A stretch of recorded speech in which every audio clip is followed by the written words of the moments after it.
What I want people to know is they can change their lives through self-belief. That's that's probably a staple in what I want to say, I think.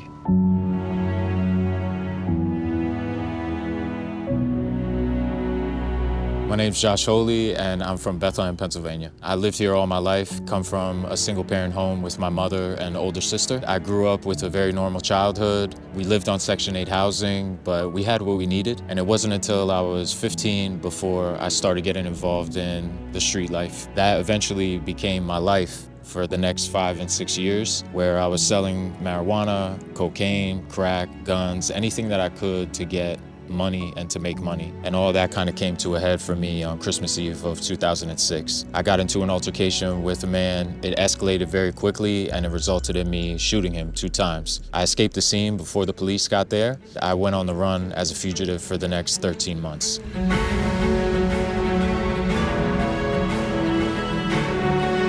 So after being a fugitive for 13 months, I was apprehended by the police and subsequently was sentenced to 5 to 10 years in state prison. So during the 5 years that I spent in prison, it was a very transformational experience for me. After spending months in the hole, participating in fights and other activities, I started to realize that I was meant for something greater. And so I had a thought that I could be a different person and a better person, and that thought started to gain value in my mind. And eventually my heart started coming into play and believing that thought. And through that, I started to take the journey to better myself, discarding qualities that I didn't like about myself and cultivating qualities of the person that I wanted to be. In essence, I was free before I got out of there. And by the time it physically happened, I was situated to be a new man.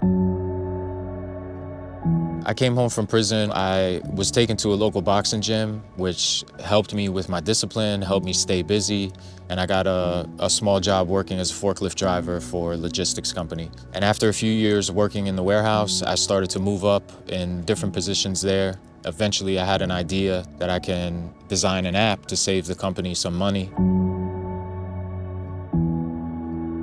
So I went up to the headquarters, presented the idea to the company. They loved it. It was an idea that didn't take off, but it did get me a position as a quality assurance tester working for corporate. So it took me out of the warehouse. Eventually, I stayed with them, moved into software implementation, and now I design the software that runs all of our warehouses. So being a product manager, it opened up the ability for me to travel all over the world. And by visiting these other countries, experiencing other cultures, meeting people, hearing their stories, it really inspired me to start sharing my story more and giving back to the people that I meet and the people that I could affect. I think you need to start by thinking about that there is a possibility out, because there really is, no matter what people think. When there's not a way, there really is a way. It's just you haven't unlocked that thought yet. I'm writing my own story, I'm creating my own reality, and the only opinion of me that matters is the one I have of myself. So pick up the pen and write your own story, because no one else is in control of it in reality except you.